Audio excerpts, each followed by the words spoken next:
ठीक है। अब चलते हैं हम एक्सेप्शन में। मैंने आपको बताया था यहाँ पे एक्सेप्शंस भी दी हुई है, स्टार्टिंग में फटाक से एक्सेप्शंस करते हैं। पहला एक्सेप्शन है कि culpable homicide is not murder if the offender whilst deprived of power of self control by grave and sudden provocation causes the death of the person who gave the provocation, causes the death of any other person by mistake or accident। ठीक है, क्या दिया है कि culpable homicide कभी भी murder नहीं होगी जब जो ऑफेंडर है, ऑफेंडर मतलब जिसने कि कत्ल किया, जिसने कि डेथ कॉज की दूसरे पर्सन की, वो उसने whilst deprived of power of self control, whilst मतलब under the deprivation of power of self control, मतलब अपना सेल्फ कंट्रोल खोने के बाद, उसकी जो सेल्फ कंट्रोल की पावर थी उसको लूज करने के बाद उसने ऐसा कोई एक्ट कर दिया, ठीक है। और उसने वो लूज कैसे की? बाय सडन और ग्रेव प्रोवोकेशन। ऐसी को सडन और ग्रेव, सडन मतलब कि जो उसने सोची ना हो, और ग्रेव मतलब कि जो बहुत ही सीरियस नेचर की हो, ठीक है। ऐसी कोई प्रोवोकेशन, प्रोवोकेशन मतलब किसी को भी उकसाना, ऐसा कोई जो बंदा मरा है उसने उसको इस तरीके से उकसा दिया उस अक्यूज्ड को, उस ऑफेंडर को, कि उसकी सेल्फ कंट्रोल की पावर ख़त्म हो गई, जिसके अंदर उसने आगे जाके किसी भी पर्सन की डेथ कॉज कर दी, ठीक है। या तो उसके जिसने प्रोवोकेशन दी, जिसने उसको उसका जिसने उसको पिंच किया, या तो उसकी जान ले ली उसने, या किसी और बंदे की ले ली। किसके अंडर आके? ग्रेव सडन प्रोवोकेशन में आके, जब उसकी सेल्फ कंट्रोल की पावर ख़त्म हो गई तब उसने ले ली किसी की जान, तो वो जो है वो एक्सेप्शन में आ जाता है, ठीक है। अगर उसने उसमें ली है, ये प्रूफ करना काफ़ी डिफिकल्ट रहता है कोर्ट को, ठीक है। अगर बट उसने इस अंडर लिए, इस एक्सेप्शन के अंडर लिए, तो उसको कल्पेबल होमिसाइड बोलेंगे, उसको मर्डर नहीं बोलेंगे। बट यहाँ पे कोई प्रोविजंस भी दिए हुए हैं कि पहला प्रोविजन है कि voluntary provoked by the offender as an excuse for killing और doing harm to any person, कि जो प्रोवोकेशन है मतलब वो जो उसने पिंच किया, उसने किसी भी बंदे ने उसको जो प्रोवोक किया ना, उकसाया, वो जो प्रोवोकेशन है वो उसने खुद ना अपने ऊपर लियो। खुद ना लियो मतलब कि ऐसा नहीं है कि वो सामने से ही छेड़ रहा हो दूसरे बंदे को, कि वो ऐसी कोई उसको प्रोवोकेटिव बात बोले और फिर उसकी जान ले ले, समझ रहे हो आप? मतलब कि वो वॉलेंट्री नहीं होनी चाहिए। वॉलेंट्री प्रोवोक मतलब वो अक्यूज्ड खुद नहीं बोलना चाहिए ऐसी कोई चीज़ जिससे कि सामने वाला उसको प्रोवोक करना चालू कर दे, ठीक है। तो पहला तो ये है। दूसरा है कि given by anything in obedience to the law by public servant in lawful exercise of powers of such public servant. अब देखो, मर्डर के क्लॉजेस में ना पब्लिक सर्वेंट की बहुत एक्सेप्शन रहता है, ठीक है। पब्लिक सर्वेंट इसमें भी है कि अगर ऐसी कोई प्रोवोकेशन पब्लिक सर्वेंट ने दी हो तो वो भी वो रहेगी, is not given by anything done in obligation. But ये जो प्रोवोकेशन है वो अगर किसी पब्लिक सर्वेंट ने दी हो तो ये एक्सेप्शन अप्लाई नहीं होगा, ठीक है। प्रोवोकेशन इज़ नॉट दी हुई है ना, ये पब्लिक सर्वेंट, अगर पब्लिक सर्वेंट प्रोवोकेशन दे भी रहे हैं ना तो भी आप उसकी जान नहीं ले सकते हो, ठीक है। प्रोवोकेशन अगर कोई पब्लिक सर्वेंट दे रहा है और एट द टाइम वो अपनी ड्यूटी कर रहा था, ड्यूटी इन दी सेंस कि जो भी उसकी लॉ के हिसाब से जो भी उसका काम है वो वही कर रहा था, और उस समय अगर आपको लग रहा है कि उसने प्रोवोकेशन दी और आपने उसकी जान ले ली तो वो एक्सेप्टेबल नहीं होगा, ठीक है। दूसरा, given by anything done in lawful exercise of right of private defence. अगर कोई प्राइवेट डिफेंस में आपको प्रोवोक कर रहा है, अगर कोई प्राइवेट डिफेंस पे आपको पिंच कर रहा है और आपने तब उसकी जान ले ली, तो वो भी कोई एक्सेप्शन नहीं होगी, and that should not be done, ठीक है। आपका वो राइट ऑफ प्राइवेट डिफेंस में नहीं आएगा। आपको ऐसी कोई प्रोवोकेशन, मतलब अगर कोई प्राइवेट डिफेंस में आपको प्रोवोक कर रहा है तो आप उस सामने वाले की जान नहीं ले सकते। नेक्स्ट अब एक्सेप्शन है हमारा 2 में क्या दिया है? Culpable homicide not murder if offender in the exercise in good faith of right of private defense of person or property exceeds power given to him by law causes death of the person against whom he is exercising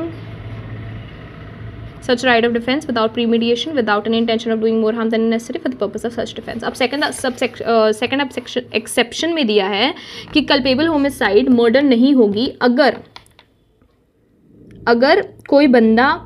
अपना right of private defence exercise कर रहा है और उस defence के under उसने सामने वाले की डेथ कॉज कर दी, ठीक है। अगर ऐसा कुछ है, अगर कोई भी तरीके का प्राइवेट डिफेंस, कोई भी तरीके का मतलब प्राइवेट डिफेंस या तो पर्सन का होता है, पर्सन मतलब वो अपने किसी पर्सन को बचा रहा है, ठीक है, या तो अपनी प्रॉपर्टी को बचा रहा है। अगर प्रॉपर्टी और पर्सन को बचाते हुए किसी ए पर्सन ने बी की डेथ कॉज कर दी, बी की जान ले ली, तो वो कल्पेबल होमिसाइड होगा और मर्डर नहीं होगा, ठीक है।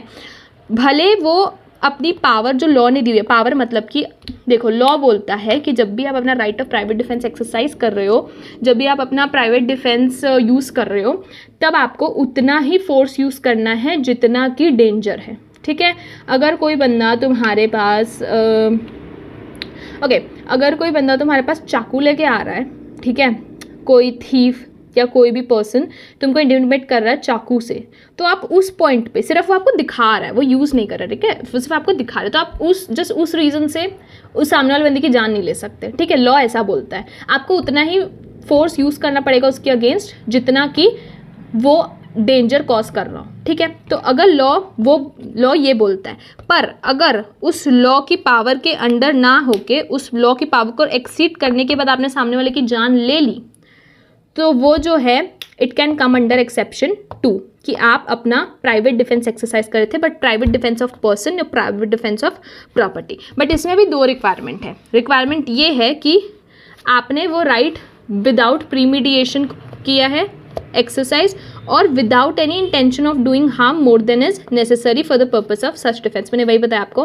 कि या तो आपने वो विदाउट प्रीमीडिएशन मतलब कि एकदम से किया, आपने कोई प्लानिंग नहीं की थी वो करने की। प्लानिंग मतलब कि आपने कोई गोली आपने अपने रूम में लाके नहीं रखी हुई है कि कोई आएगा तो उस पर चला दूंगा, ऐसे टाइप का। बस आपको जो सामने दिखा आपने उसको यूज़ करके सामने वाले को अपने आप को डिफेंड करने की कोशिश की, और उस टाइम पे आपकी सामने वाले की डेथ हो गई आपसे, ठीक है। ऐसा कोई प्रीमीडिएशन नहीं होनी चाहिए, आपने प्लान करके आप चाकू छुरी लेके बैठे हो, है ना, कि कोई मेरे पे अटैक करे और मैं उसको फिर मजा चखाऊं प्राइवेट डिफेंस के अंडर, तो ऐसा नहीं होना चाहिए। और दूसरा कि आपको कोई इंटेंशन नहीं था उतना हार्म करने का जितना हो गया। मैंने आपको बताया कि लॉ में बोला गया है कि उतना ही हार्म कॉज करना चाहिए जितना कि आपको डेंजर है, ठीक है। अगर आपका इंटेंशन नहीं था उतना हार्म कॉज करने का जितना कि हो गया तब, ठीक है, तभी आप एक्सेप्शन 2 के अंडर अपना केस डाल सकते हो।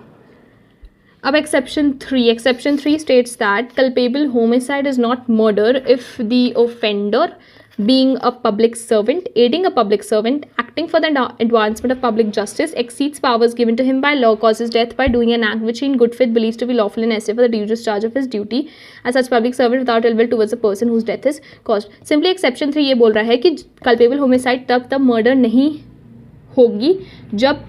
कोई भी ऐसा एक्ट जो कि एक पब्लिक सर्वेंट कर रहा है या कोई भी जो पब्लिक सर्वेंट के अंदर काम करता है वो कर रहा हो, ठीक है। या तो बीइंग अ पब्लिक सर्वेंट कोई ऐसा काम कर रहा है, या adding a public servant, adding मतलब पब्लिक सर्वेंट के साथ जो काम करता हो या उसकी हेल्प जो कर रहा हो उस एक्ट को करने में। अगर कोई भी ऐसा एक्ट जो पब्लिक सर्वेंट कर रहा हो फॉर पब्लिक जस्टिस, ठीक है, पब्लिक जस्टिस के लिए कोई भी ऐसा काम,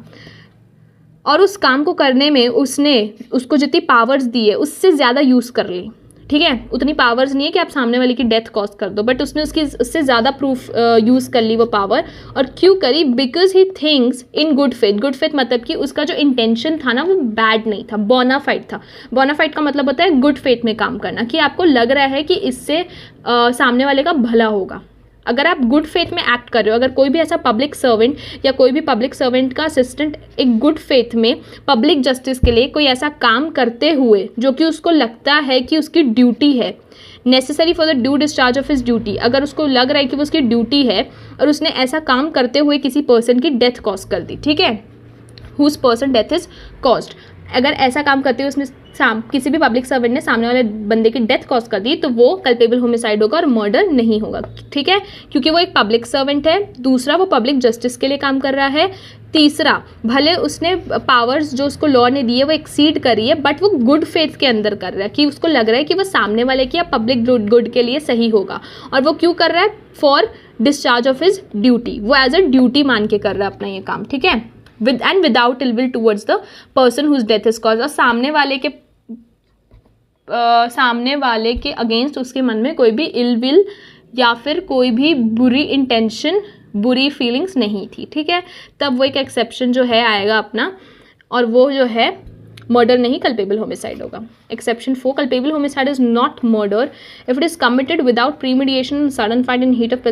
passion upon a sudden quarrel without offenders having taken undue ventures act in a cruel or unusual manner. देखो, एक्सेप्शन 4 ये बोल रहा है कि कल्पेबल होमिसाइड मर्डर नहीं होगी जब आप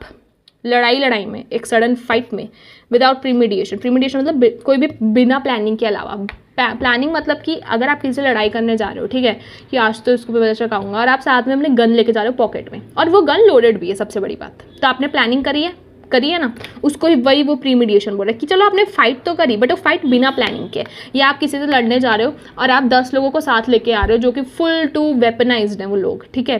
तो ये भी प्लानिंग के अंडर आता है। बिना प्लानिंग के जब आप किसी से लड़ाई कर रहे हो और आप हीट ऑफ पैशन में लड़ाई के वक्त किसी की जान ले लो without taking undue advantage of the person you cause death of or acting in a cruel or unusual manner, जब आप किसी की जान ले लो तब वो जो है वो कल्पेबल होमिसाइड होता है और मर्डर नहीं होता। आपने ना प्रीमीडिएशन की है और आपने ना उस सामने वाले बंदे का फ़ायदा उठाया, ठीक है, ना आप किसी क्रूअल या अनयूजुअल मैनर में किए, मतलब आप ऐसा नहीं ना कि आपने जान बाय मिस्टेक ली है। क्रूअल मतलब एक बार वो मर गया तो आप उसको और मार रहे हो, आप उसको और पीट रहे हो, ठीक है, आप क्रूअली नहीं एक्ट कर रहे हो,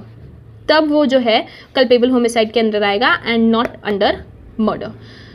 it is imitable in such cases which party offence offers the provocation commits the first assault. Basically expression में बोला है कि it is not necessary, it is not important कि कौन सी पार्टी जो है पहले लड़ाई चालू कर रही है, ठीक है, एक्सेप्ट एक्सप्लेनेशन में दिया ना exception 5। Culpable homicide is not murder when the person whose death is caused being above the age of 18 years suffers death or take risk of the death by his own consent. Basically जब भी कोई person जो कि 18 साल के ऊपर है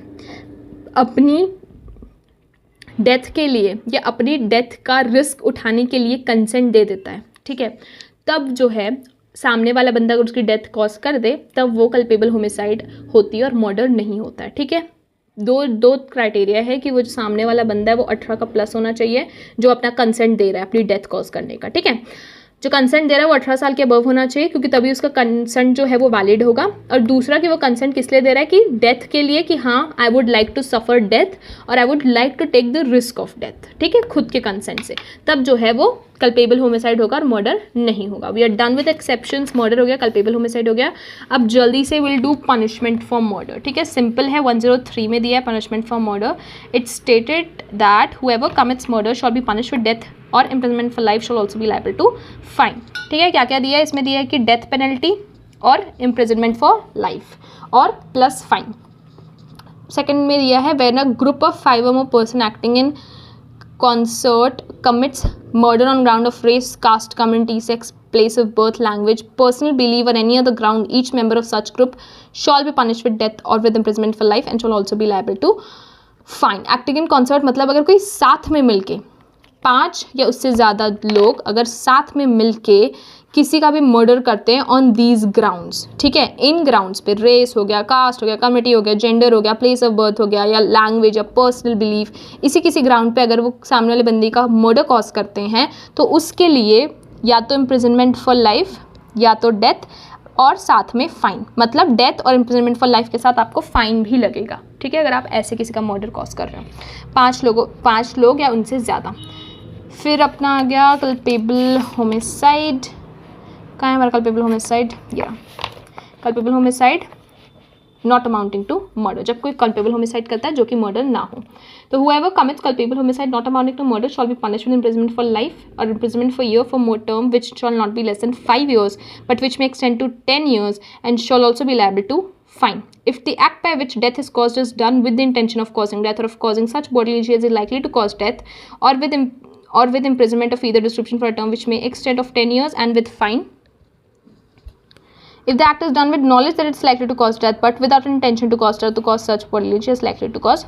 death. तो देखो हमारे पास मैंने बताया था अभी पढ़ाया मैंने कल्पेबल होमिसाइड में 2 हैं कि ठीक है, जब इंटेंशन से कॉज डेथ हो रही हो और जब नॉलेज से हो, ठीक है, जब आपका इंटेंशन हो किसी की डेथ या बॉडीली इंजरी कॉज करने का या आपका नॉलेज हो कि वो एक्ट जो है उसकी डेथ कॉज कर देगा। तो जब ऊपर वाला सीन है, ठीक है, कि जब आपके पास इंटेंशन हो, तो बेयर एक्ट में लिखा है कि whoever commits culpable homicide shall be punished with imprisonment for life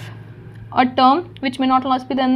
and shall also be if the act done is done with the intention of causing death। तो जो ये ऊपर वाला है ना, जब भी आप इसके अंडर किसी की डेथ कॉज करते हो तो आपका डिस्क्रिप्शन क्या है कि आपकी सज़ा क्या क्या होगी, मैं लिख देती हूँ यहाँ पे, ठीक है, आई राइट इट हियर। आपकी सज़ा होगी लाइफ इम्प्रिजनमेंट, मैं शॉर्ट में लिख रही हूँ LI, फिर फॉर अ टर्म और 5 years, मिनिमम 5 years दी है कि for a term which may extend to 5 years but which may extend to 10 years। 5 साल से कम नहीं होनी चाहिए, it shall not be less than 5 years and it may extend to 10 years। 10 years तक एक्सटेंड हो सकती है, 5 से 10 साल के बीच में आप दे सकते हो, और लाइफ इम्प्रिजनमेंट, ये आप लाइफ इम्प्रिजनमेंट दे सकते हो, ठीक है। And shall also be liable to fine plus fine. ये कब? जब आप इंटेंशन से कर रहे हो किसी की डेथ। दूसरा, जब आपके पास इस बात की नॉलेज है कि this act will likely cause death, when that happens, ठीक है, which caused with intention of causing death or with imprisonment for either description for a term which may extend to 10 years and with fine, ठीक है। imprisonment IMP for term which may extend to 10 years, और दूसरा की with fine and fine. Fine दोनों में है ही, अगर आप लाइफ इम्प्रिजनमेंट दे रहे हो या फिर आप 10 साल की इम्प्रिजनमेंट भी दे रहे हो, फाइन तो आपको देना पड़ेगा। मर्डर में भी दोनों में फाइन है ही, भले आपकी डेथ पेनल्टी भी दे दें आपको, बट आपको फाइन लेके रहेंगे, ठीक है। तो जब नॉलेज हो रहा है, जब इंटेंशन हो रहा है, तब या तो आपको लाइफ इम्प्रिजनमेंट मिलेगी, या तो आपको मिनिमम 5 साल और मैक्सिमम 10 साल तक सज़ा मिलेगी प्लस फाइन मिलेगा। अगर आप नॉलेज के अंडर कल्पेबल होमिसाइड कर रहे हो तो आपका जो है imprisonment it can last to 10 years plus fine, ठीक है। तो ये था हमारा कल्पेबल होमिसाइड और मर्डर के प्रोविजंस प्लस उनकी punishments. I hope you understand and thank you for watching the video.